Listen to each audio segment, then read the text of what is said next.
Hey everybody, Dan here with Pain Free You. I'm at my mom's just visiting. She's only about 45 minutes from the lake house, which is actually closer than where I live in PA. So I wanted to talk to you today about involuntary. I'll explain what that means in a minute. So I'm going to take a couple of nice breaths. I'm going to let you guys take a peek. Her backyard is gorgeous right now.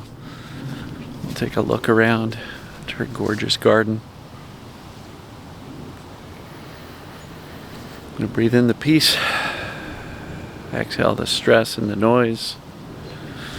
I don't know if you guys can see it, but she's got this amazing pergola over her back patio with the, I think it's wisteria, something like that, growing over top. It really makes a shade, almost like a living awning.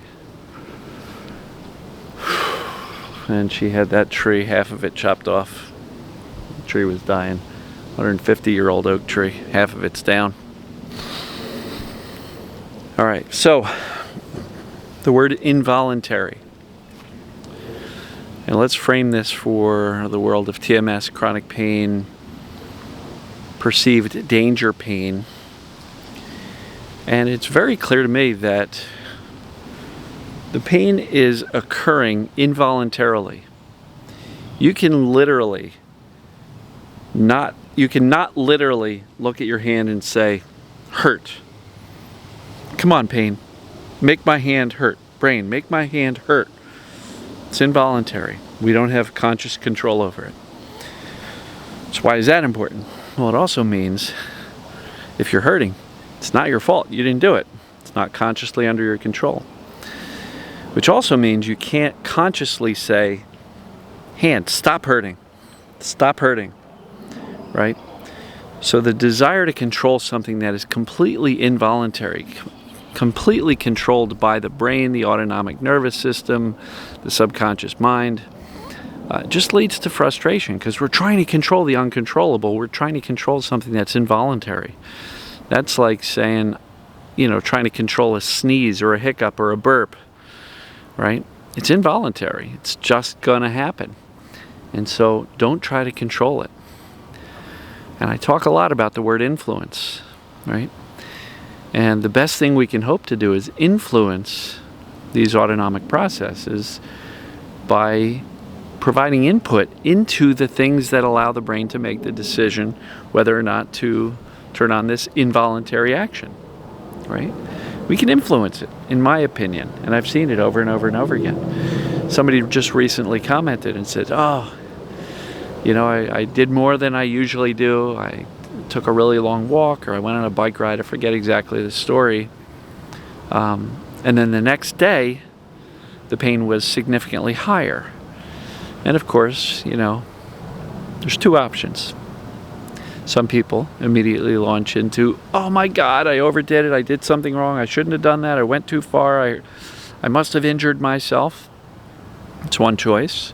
Or what this person did was she kind of laughed at it and says, I see what's going on here. My brain's perceiving that long activity yesterday as dangerous, and so therefore it's elevated my symptoms and pains today. And so she kind of laughed at it and pointed it out and says, I know what's going on. And she literally made a decision, which you can do, a conscious decision to go, I'm not buying into it. I'm not going to buy into the fear. I'm not going to give it any catastrophic thoughts. I know exactly what's going on. Perceived danger, pain. There was nothing major happening. And she kind of laughed it off. And she told me the very next day, the pain was gone.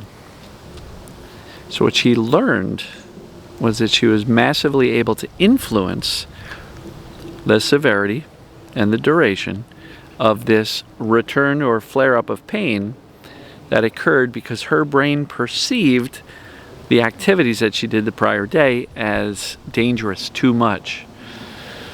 And so she didn't try to say, hey brain, turn it off now, and when it didn't immediately go off, she didn't get really even more upset. But many of us do that. So she did not fall into the catastrophic thinking, I've got to control this, and if I can't turn it off immediately, then I must be doing something wrong. This TMS stuff isn't working, and maybe it's not even TMS or perceived danger pain. No, she didn't launch into any of that, but what she realized was, I'm not going to give it the fear or the attention, which, by the way, as I've said many times, fear and attention are the two fuel sources for pain and symptoms. So she starved the brain of fear and attention, kind of laughed it off and says, I know what's going on. Didn't give it a lot of concern or thought or any emotional energy. And as a result, the next day she was feeling great. Pain was gone.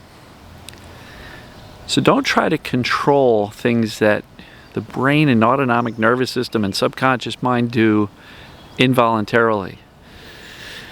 The brain is constantly scanning for everything. It's taking in millions of bits of information a minute and is filtering out all the things that don't seem to matter. But the brain's primary job is your safety and your survival. And so, if the brain is perceiving something dangerous is going on, like, for example, a little bit of normal muscle soreness from an active day the prior day, especially if you haven't done much in a long while, the brain's always scanning, finds that normal muscle soreness, but a brain and nervous system that's up here in the vigilance and hypersensitivity goes, oh no, what happened? And it can make the decision. It's an involuntary thing. It's not a conscious decision, but involuntarily the brain just goes, oh, danger, and what's the warning signal that the brain has at its disposal? Pain. And so try not to get frustrated that you can't control an involuntary thing. That's kind of like feeling nauseous because you do have a legitimate stomach bug. I don't mean like the TMS nausea. But let's say you ate some bad food and you are literally about to throw up. Try to control that. It's involuntary. The brain, the body takes over and says, we've got something in our gut that has to get out. And it takes over. Involuntary. You can't control the involuntary. And I definitely believe that things like TMS, perceived danger pain in general, you cannot control whether or not the brain is turning it on or off. The only thing you can do is influence it by saying to the brain, shh, we're not really in danger. We're not in trouble. Right? And when the brain gets the message, it can dial it down. One of the most powerful things you can do to influence your brain's decision and interpretation of the data around is your response. If you feel the pain and you freak out and think, oh my God, I did something wrong, the brain's going to go, wow, yes, we did do something wrong, and here's the pain, and let's keep it on, and maybe let's even make it louder. Or you can do what this lady did in that story, and she kind of laughed it off and didn't buy into the fear, didn't give it any attention, kind of went about her day as best as she could given the discomfort that she was experiencing.